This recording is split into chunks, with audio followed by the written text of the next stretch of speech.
Good evening. I want to welcome everybody that's part of this first membership summit session tonight.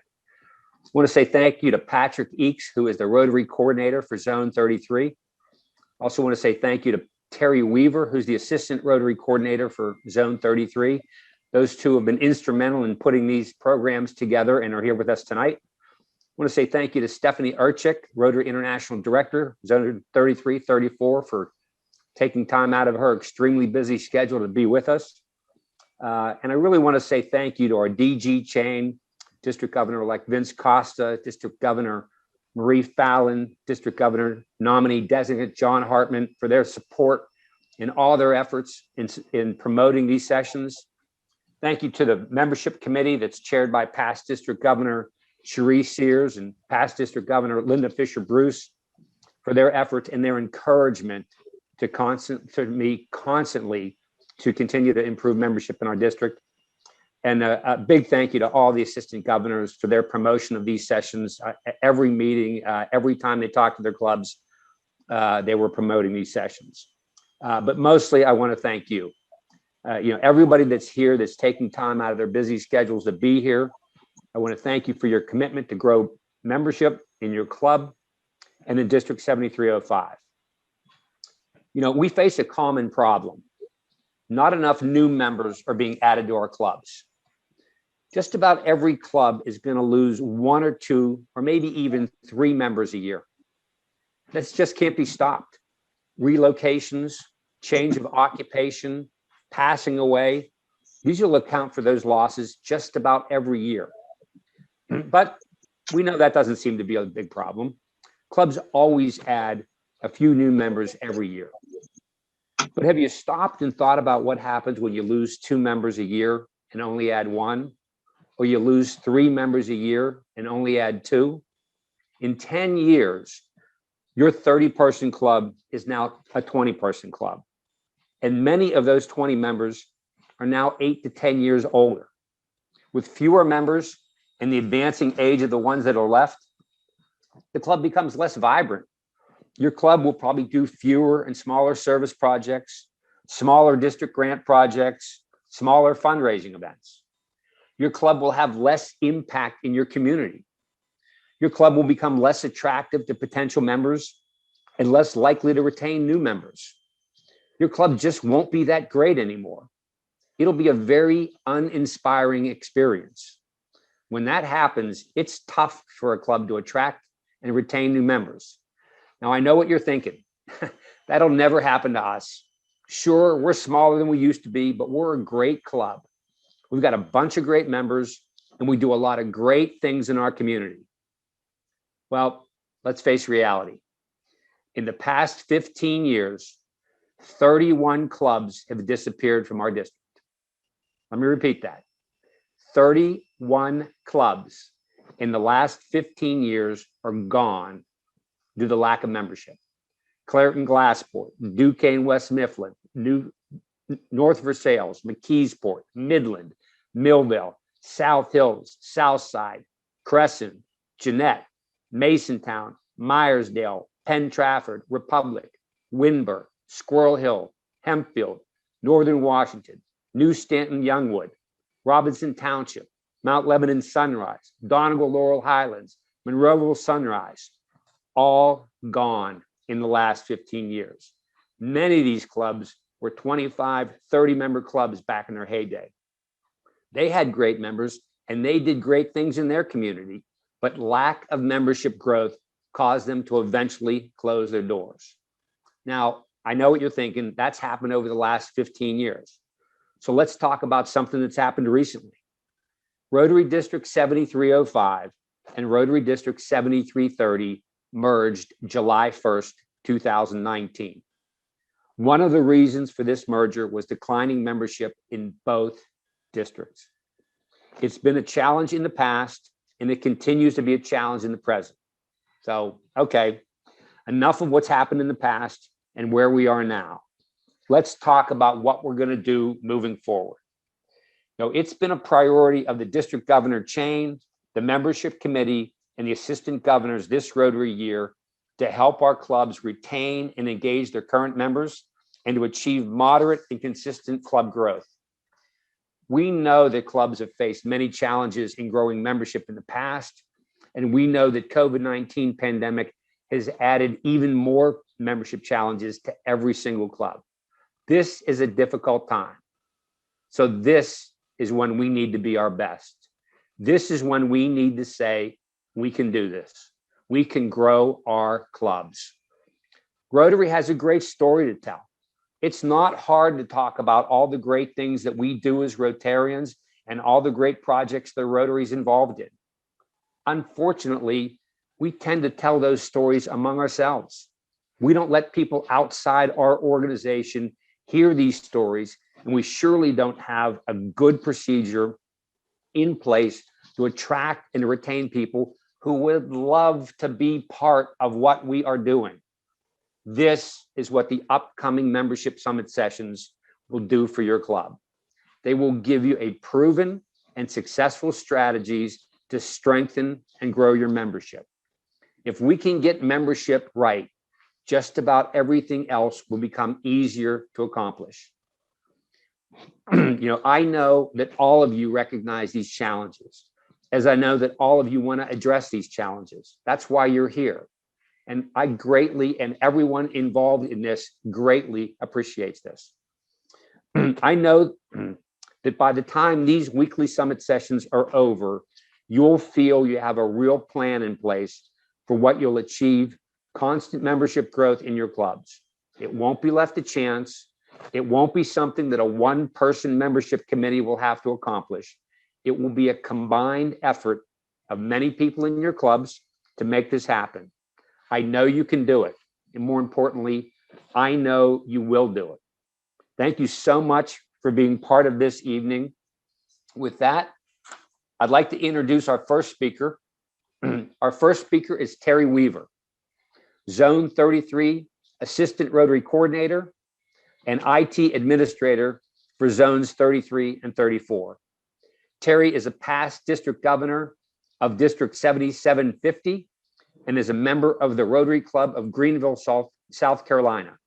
He's a major donor to the Rotary Foundation, a recipient of both the Citation for Meritorious Service and Rotary's highest honor, the Service Above Self Award.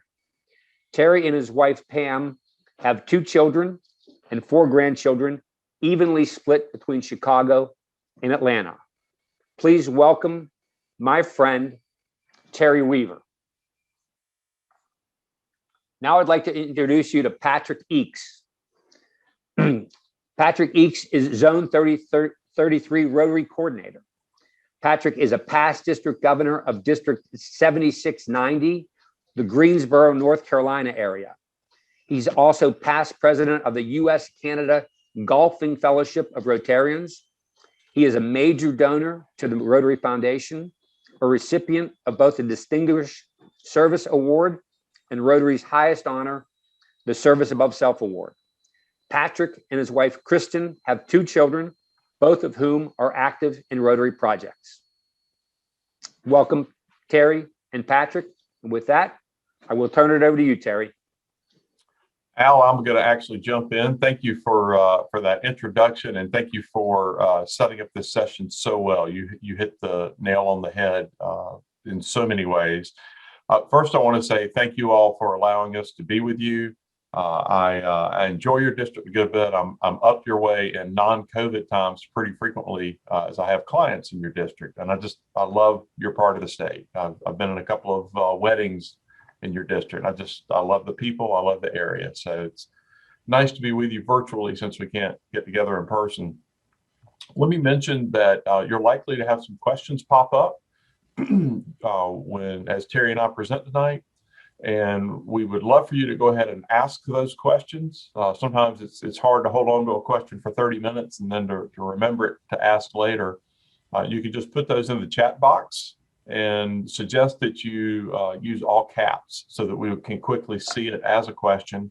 And we'll try to work that into our presentation. And if not, then at the end of the presentation, we'll try to address it then. So feel free to take advantage of that chat.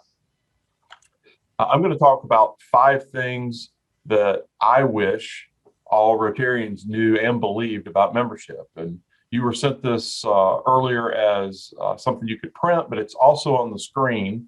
I'm obviously not going to read that sheet to you, but I do want to talk about these 5 areas. So the first is that nothing else matters. We don't mean that completely literally. There's plenty of other things in Rotary that matters, but membership is the first thing to address. If you get membership right, everything else goes better. If your membership is growing, your impact on your community and around the world is growing. Your dollars to the Rotary Foundation are going to grow.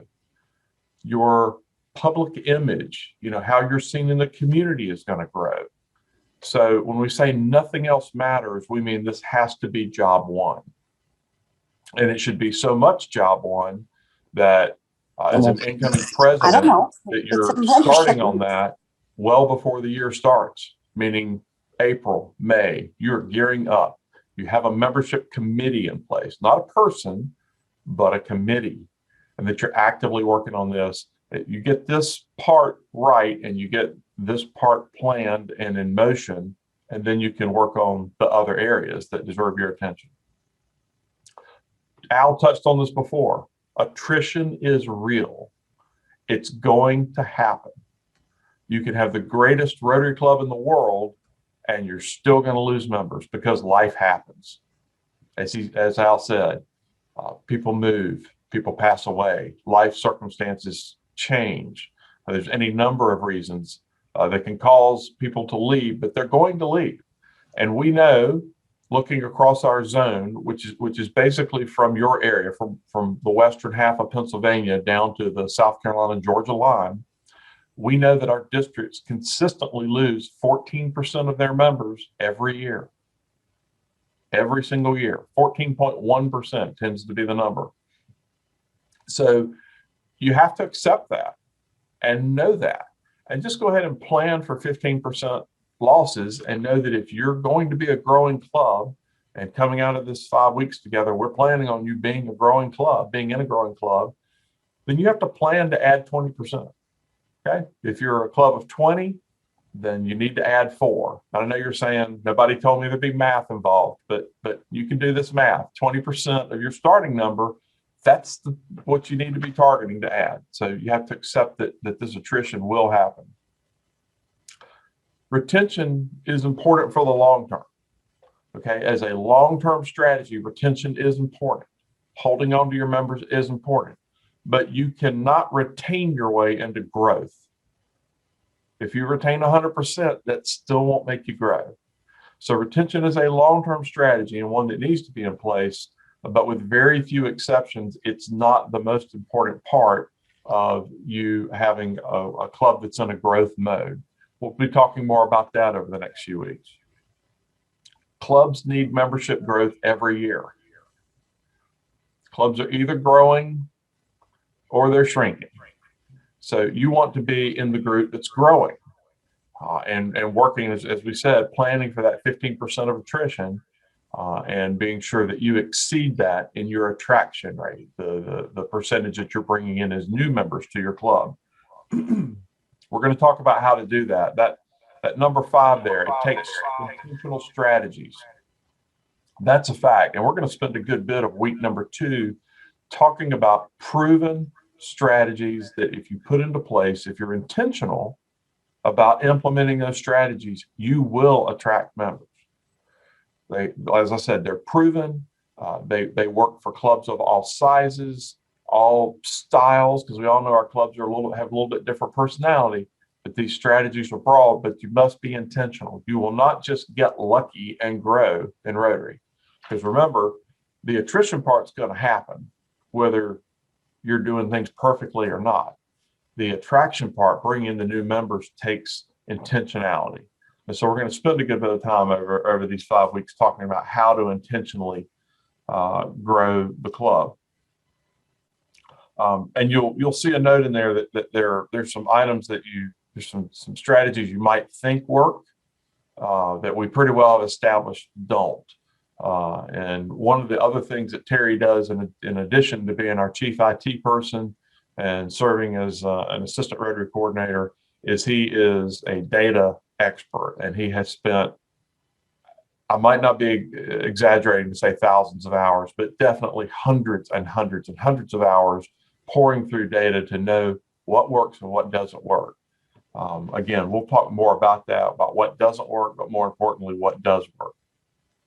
Some of you have probably heard of the 10-3-1 rule. If you've ever been in any type of sales or been responsible for sales, you know that typically you need 10 names, maybe referrals that you talk to get 3 people interested, and of those 3 to make 1 sale. Well, it follows pretty well in Rotary as well, meaning that 10 people who you might be interested in inviting to learn more about Rotary, you're probably going to get 3 that'll have some interest to convert that 1. So there is a numbers game aspect to this attraction. It doesn't mean you want to just grab 10 people to get 1. You want to be targeted about what you're doing. And again, we're going to give you strategies to work on that. So that's just a very quick look at 5 things that we hope you will at least give us a chance to prove to you are true. Hope that you'll accept that, and that over the next few weeks it will make the case that you should believe them. So Al did a nice job of introducing Terry Weaver, my colleague on the Rotary coordinator team before. I'm going to turn it over to Terry now to take over the program. Thanks, Patrick. You'll notice one of the things Al didn't bring up was his district membership goals. Now, they teach us that in district governor school. It's one of the first things that they teach us, which is formulate your district membership goals and then run back home and broadcast those across your district. We don't recommend that because, frankly, you know, a district is really just vapor. It's just a roll up of, in your case, 83 clubs. It's a roll up of 83 clubs from a membership totals point of view.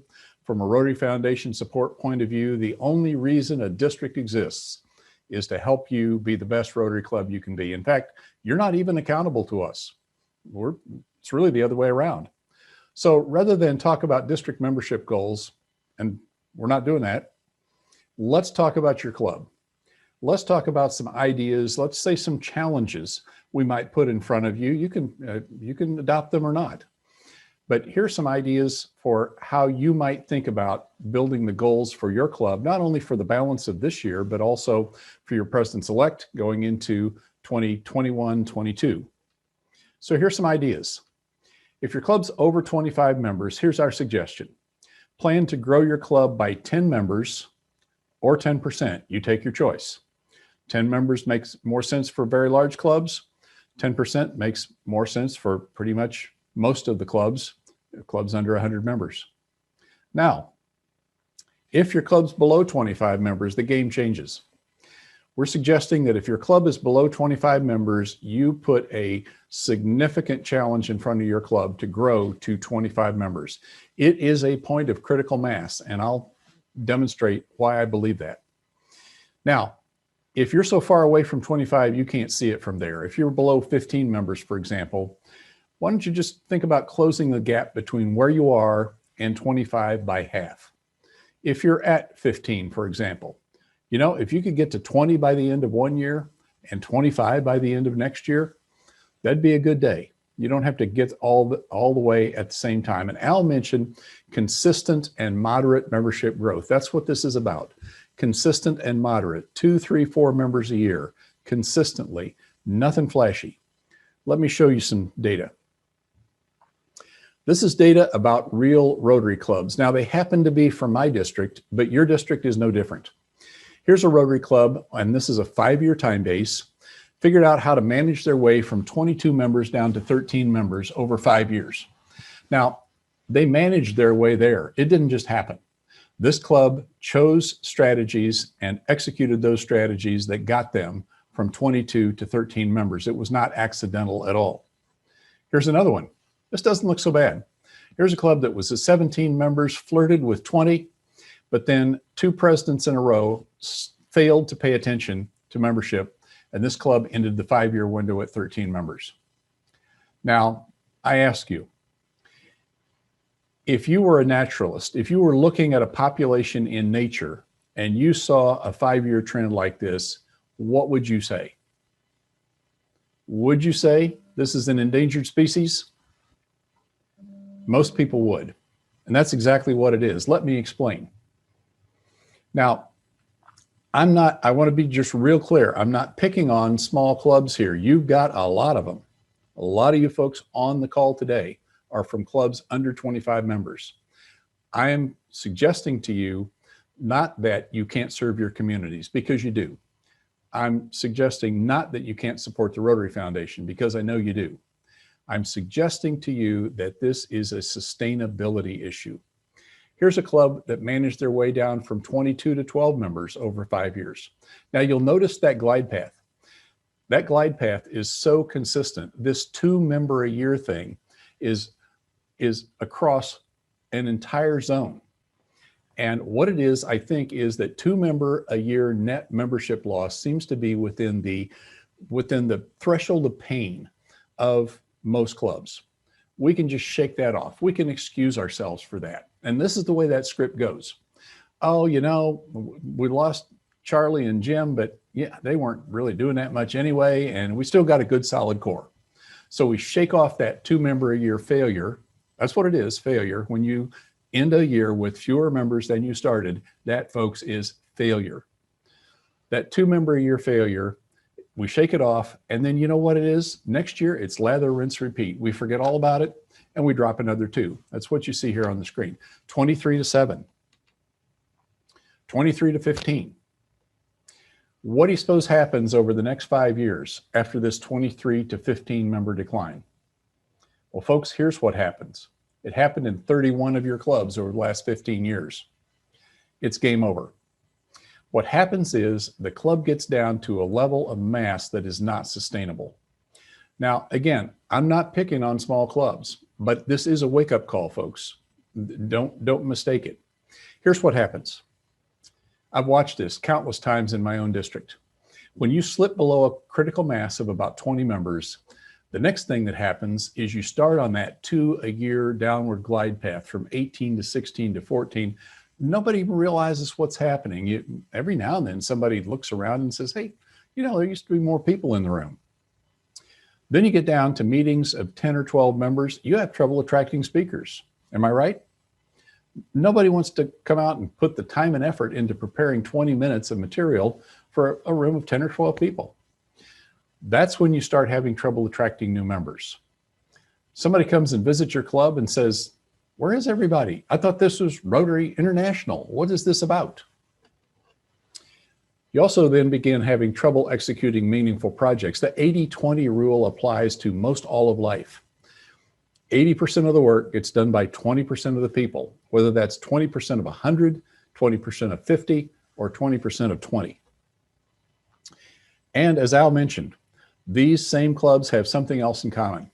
They are aging out together. The median age of the club is literally advancing 1 year per year. It's a group of people that like each other. It's a group of people that enjoy having lunch together, but there's fewer and fewer and fewer in the room every year. Then what happens? At 1 or 2 members, the Rotary Club goes what I call nuclear. At 10 or 12 members, there are only 1 or 2 key players holding that club together. And you know what happens next? Life happens to one of those.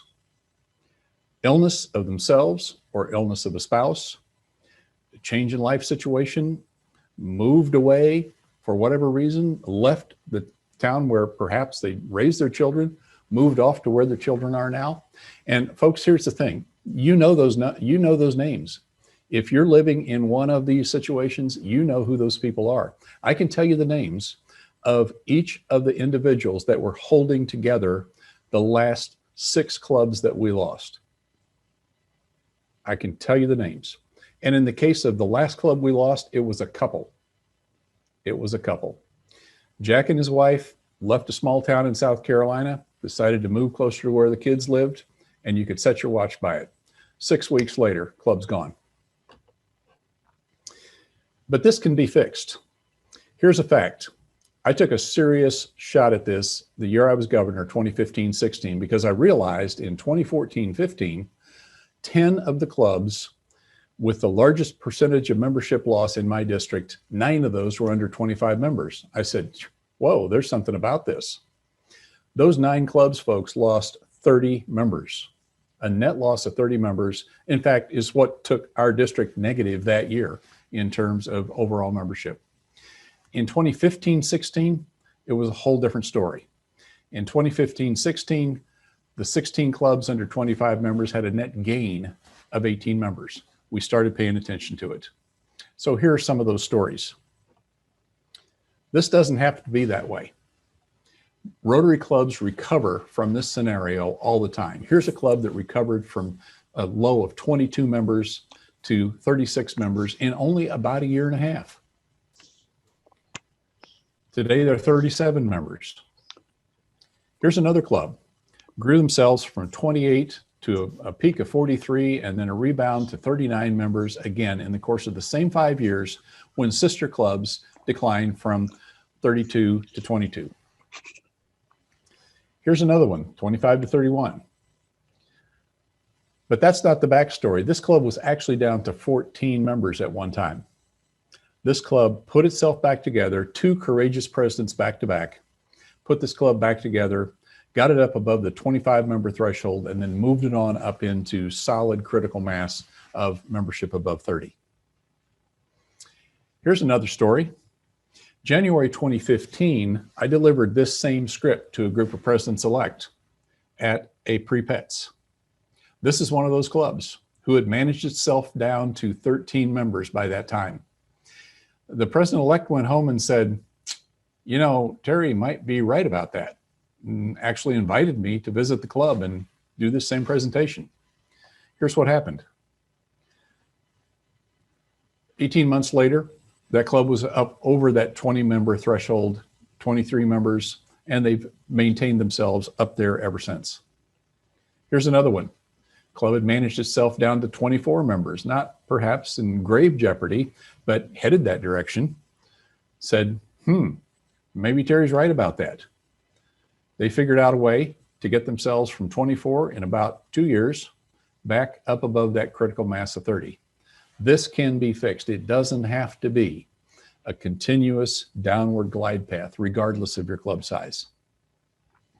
So what we're trying to do here, folks, is we're not trying to do drives or campaigns.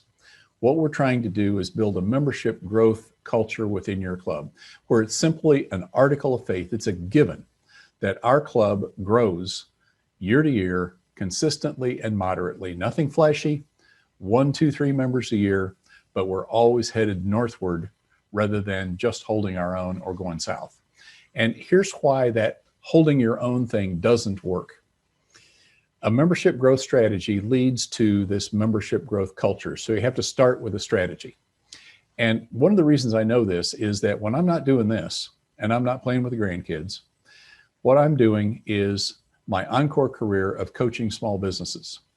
And folks, you'd be astonished at how a 20-person small business and a 20-person Rotary Club look alike and operate alike. They succeed for the same reasons and they fail for the same reasons.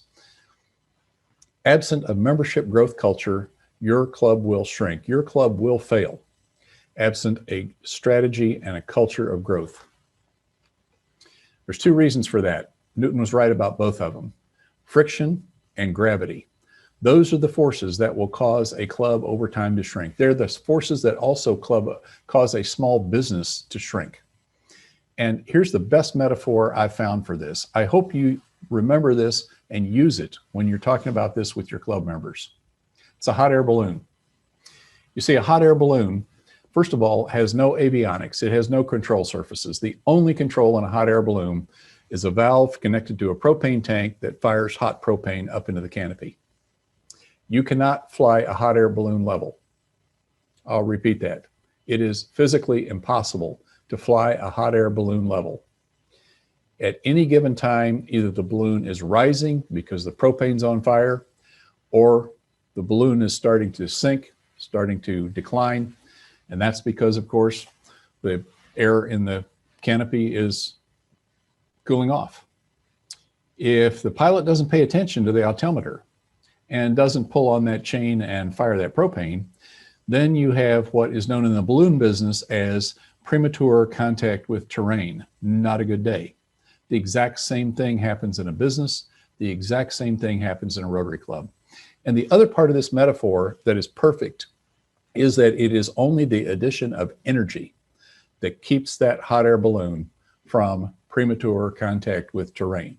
It's only the addition of energy that keeps a Rotary Club consistently and moderately growing rather than shrinking. So let me show you some case studies from your own district.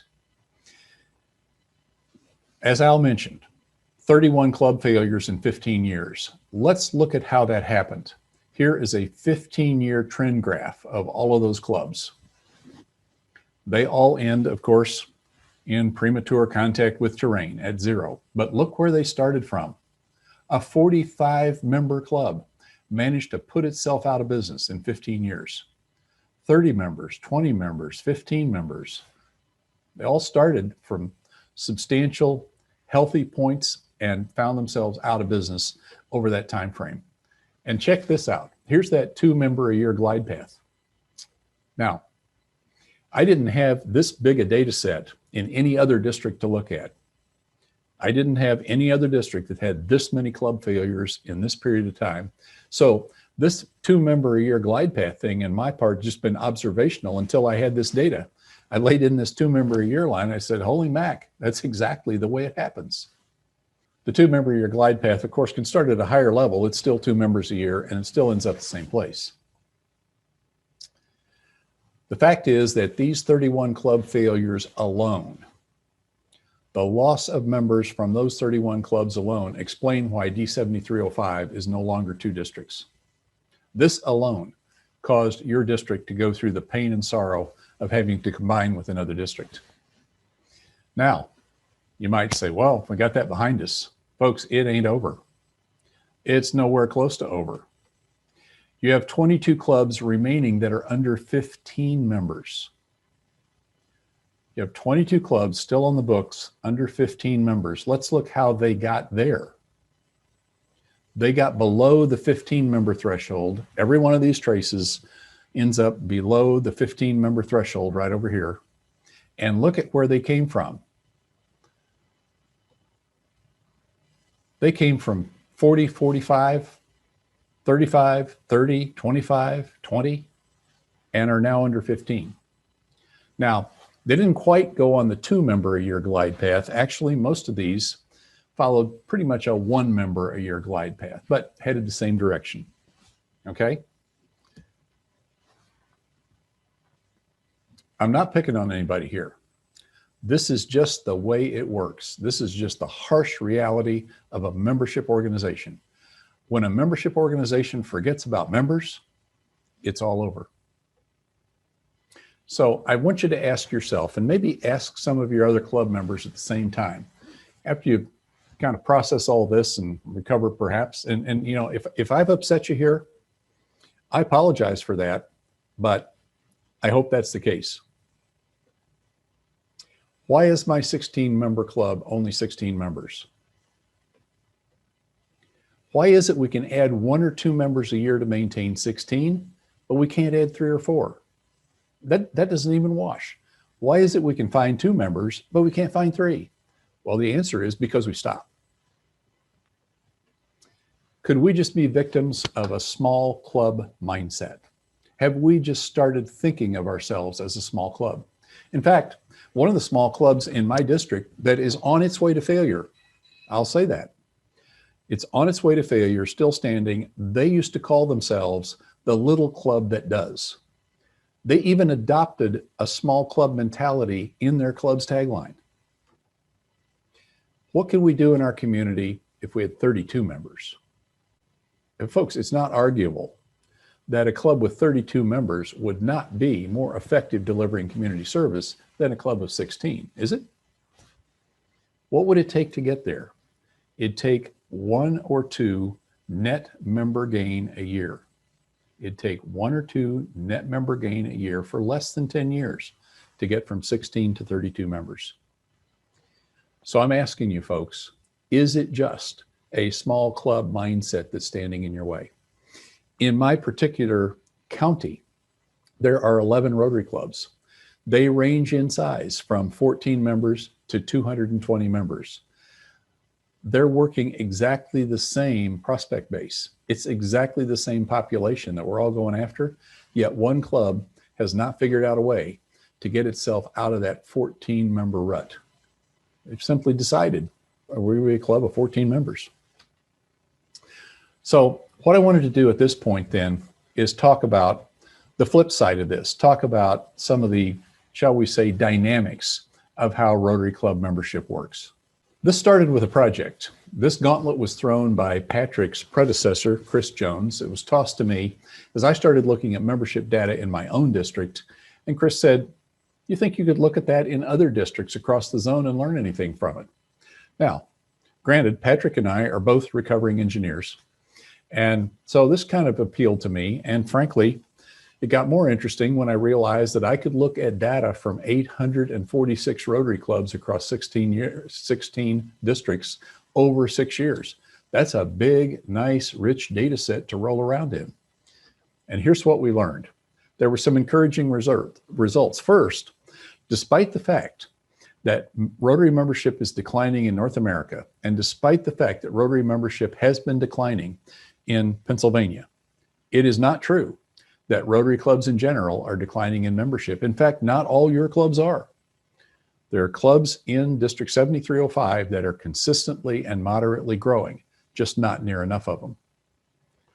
Some districts are growing. We have a district in our zone that is up 50 members net on the year with COVID.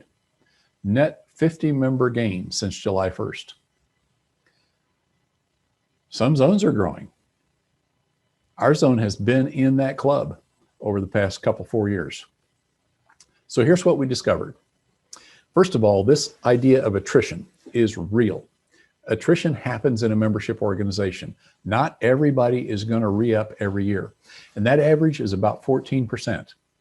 And clubs do lose members every year, or at least on average every year. If you look at a 3-year window, it's rare to find a club with 0 attrition. Here's the thing that was stunning, was that those attrition rates are remarkably consistent. Now, they're widely variable.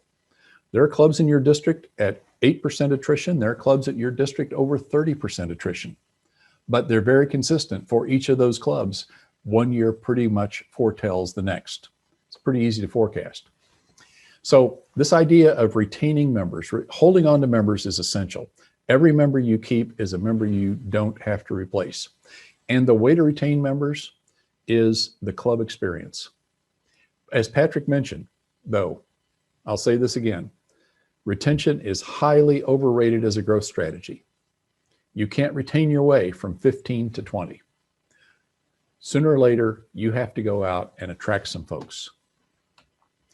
So what we also discovered is that the likelihood of membership growth in a given year for a given club is not random at all. In fact, for those clubs that have been consistently growing over the past 3 years, those clubs continue to grow year after year at about an 80% likelihood rate.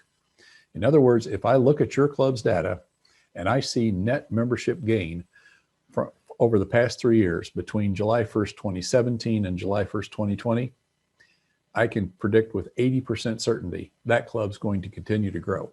Sadly, I can also predict that the clubs that have failed over that window, the clubs that have had declining membership from 2017 to 2020, will continue to decline. They will be in that group with the clubs that you saw on the screen.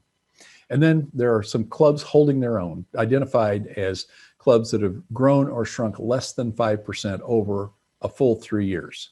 So a club that started at 40 and ended up between 38 and 42, that's kind of a holding your own sort of thing. And what I found is those can go either way. They're kind of there on the bubble, hoping to fly their hot air balloons level. That stable thing is a fragile balance. I've used the term attrition. This is one of the first times you've ever heard the word attrition in Rotary. Everything you've seen from Rotary International is based on retention. Now, they're the same thing. Attrition is just 100% minus retention or vice versa. It's just the difference. But here's the deal. They're not comparable. if I am speaking with a Rotary Club or a Rotary President-elect and say, hey, your club's got a retention rate of 86%, but you're only attracting members at a rate of 12% a year, most people just look at you and just say, huh? I mean, that makes no sense to most people at all. On the other hand, if I say exactly the same thing, factually, but in a different way, you're losing members at a rate of 14% a year, but you're only attracting them at a rate of 12, the light bulb goes on. Ah, I get it. We're losing 2% a year. So that's one of the reasons that the data will show you, and the data we'll use next week in club goal setting will be based on these attrition rates and attraction rates, because the two are arithmetically comparable. You can add and subtract attrition and attraction rates from each other. So the essential lessons are these. First of all, that attrition's real. In our zone, ranging from South Carolina all the way up to where you live, 14.1%. Rotary International's attrition rate in 17-18, the last year I had full data for, was 14.1%. We're as good as anybody, better than most. What I also learned is that there is some low water mark, this life happens level, and that's around 8 to 10%. 8 to 10% is about as good as it gets. So I have to interpret that the clubs that are really, really good, world-class at holding on to members, if the best they can do is 8 to 10%, that's pretty much the life happens level. Those are the ones we can't control. People will leave your club for reasons you can't control. The corollary to that is that if you already have one of those low attrition rates, the fact is you can't work that much harder. You can't move 10% to 6 and hold it. It hadn't been done.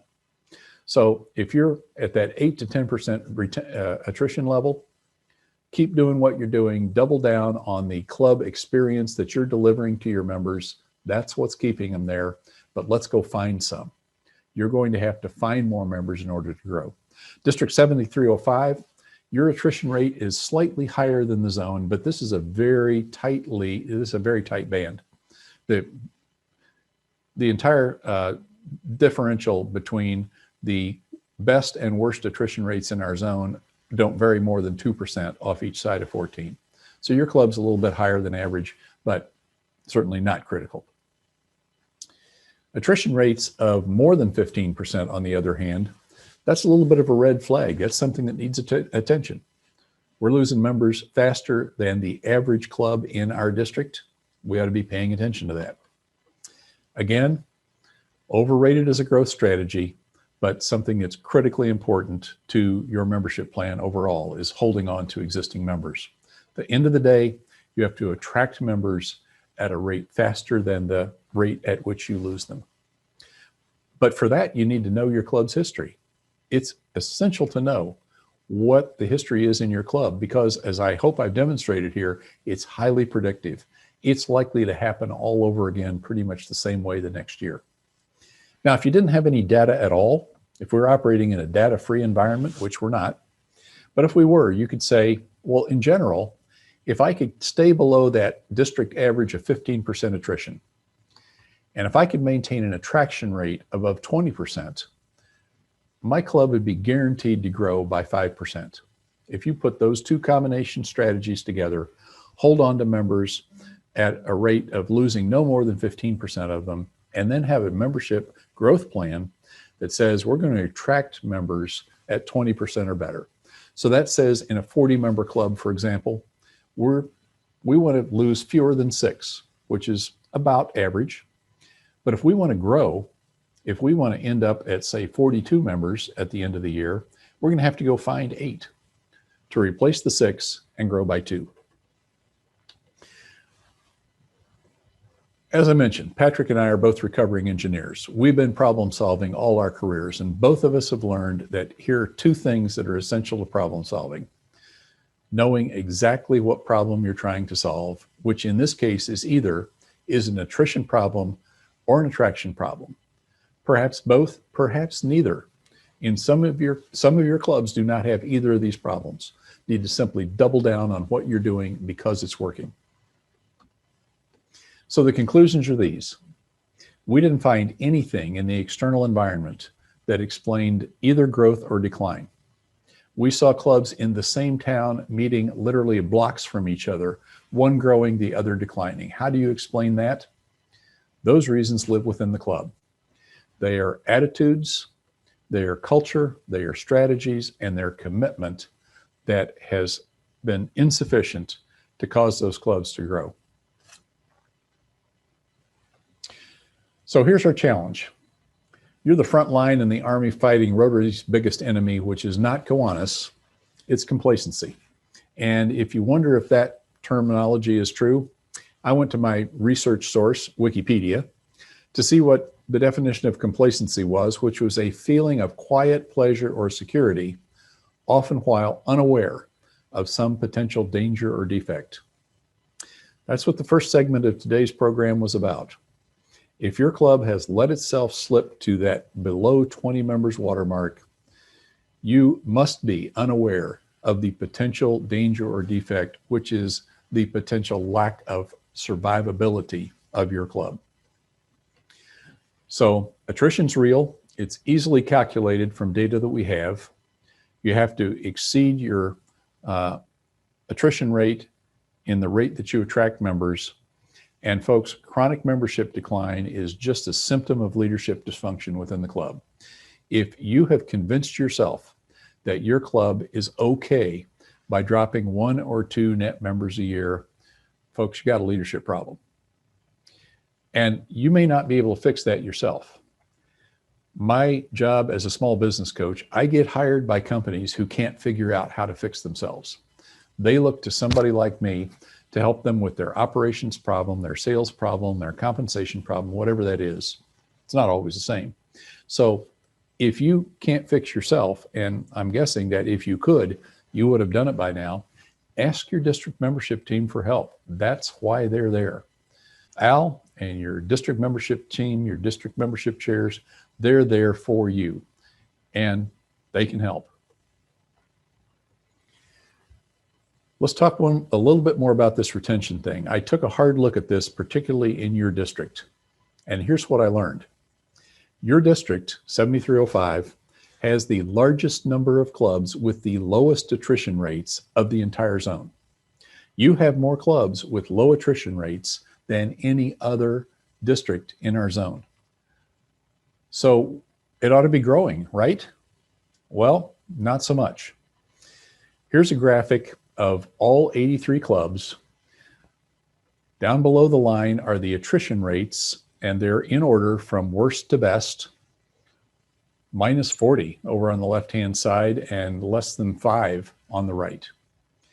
Those are offset by the same club's attraction rates. In other words, the same club attracts members at the rate in the green bar and loses them at the rate in the red bar. So let's add and subtract those together, and we get this net membership gain loss line.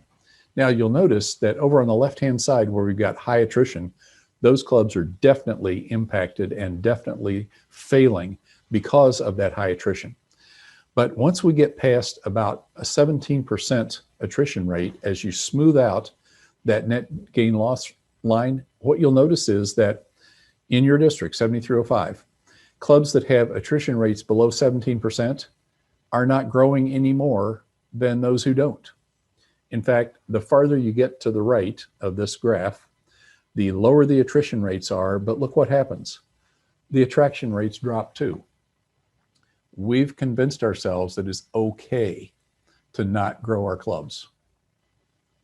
We've convinced ourselves by and large, it doesn't matter how good we get at retaining members, we just stop sooner at attracting them. So next week, we'll be talking about goal setting, and that's where we want you to bring your goal setting worksheet, which I hope many of you have in your hands. And on your own goal setting worksheet, you have your club's average 3-year attrition rate, average 3-year attraction rate.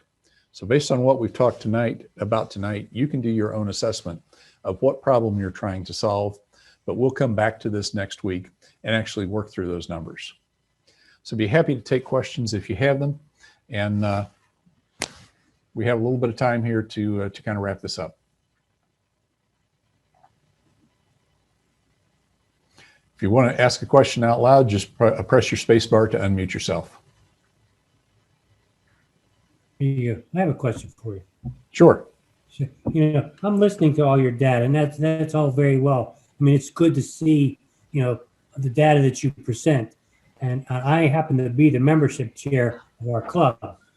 Good. And the problem is that we have, and I understand the complacency part, absolutely. It's attracting new members. Like, what do you do? I know it's like trying to show what do we do in Rotary to bring in new members. Now we have to get those people because of the COVID, although we just added 4 more people to our club. So Yeah. I'm happy with that during the COVID. But that was me sending out 30 letters to different people that I personally knew. Mm-hmm. Hey, this is what we do. I'm going to have a bunch of sheets here. I typed up letters and sent them out. And that's the kind of things, that I would need, although we have a 20-member club. Yep. Paul, you're on exactly the right track, and you are going to love next week's program. Yeah. Next week's program is the secret sauce. Yeah, I mean, Strategies that absolutely do work. We can guarantee them. Yeah, what I did worked okay. 4 out of 30 people, not bad, But the other thing we have is attracting the younger people, because when I do talk to the younger people, because our meetings are in the afternoon, it interferes with their work schedule, and I could totally understand it because I've been retired now for 10 years. I'm probably busier now than I was when I worked, and you can probably say the same thing. Getting those people to join us, and it's not so much the meetings, that's one thing, it's to help us participate when we have fundraisers. So that's what Anybody else have a question? I have a comment. Sure.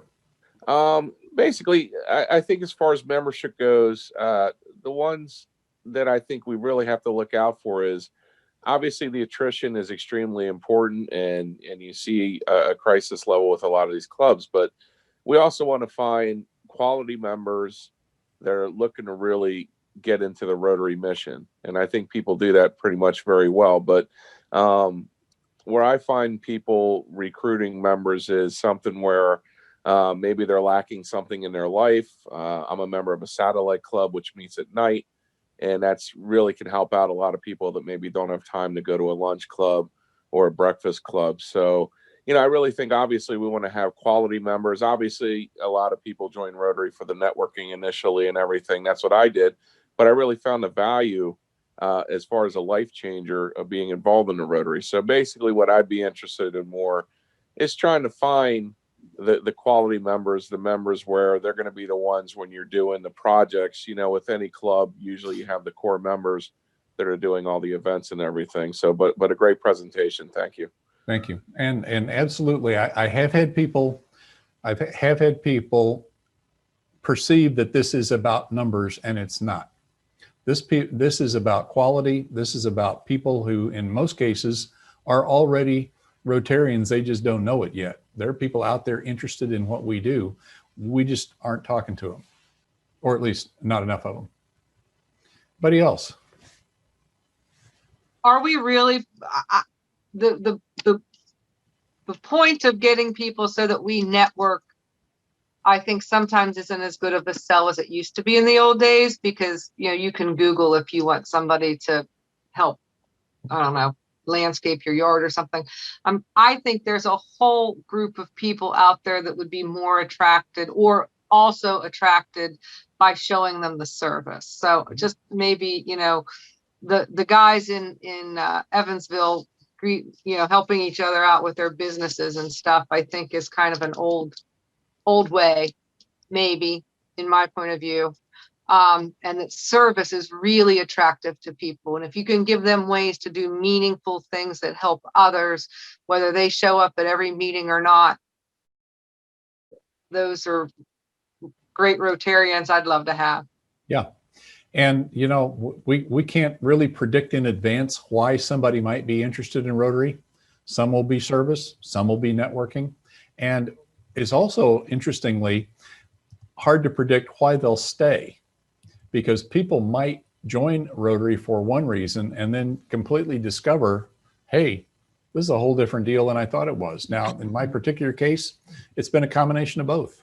It's been my best personal and business and family network of my entire life, over 40 years and 4 clubs, taking us places in the world we'd never have gone on our own. We've traveled to 50 countries, logged 2 million air miles, and a whole lot of that had a Rotary component to it. But at the same time, I joined Rotary because of the networking and realized that I can do things on a scale that I couldn't have eradicated polio by myself. I couldn't build water systems in Honduras. I couldn't do boreholes in Africa by myself, but I can through Rotary. Al, we're coming up on the hour. If you'll unmute yourself and maybe close us out here. I'd be glad to. Terry, thank you so much for a fantastic presentation.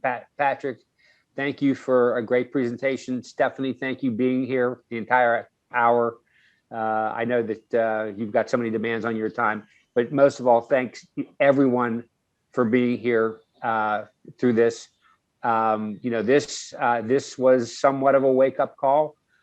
This was a dose of reality. But I think it's something that we all need to be aware of. I think many of us know it, but it needs to be addressed. Now, in the upcoming sessions, and I know you're all going to be here for weeks 2, 3, 4, and even 5. Next week is Thursday, the 25th at 6 p.m. is our second session, which is intentional membership strategies and engagement. And we're going to talk about the different skill building, the goal setting, the priorities, and that we're going to hear a couple of incredible success stories about clubs that took these strategies, used them, and grew. So with that, thank you all so much for being here, and look forward to seeing you again next week. Take care. Terry, Patrick, thank you very much.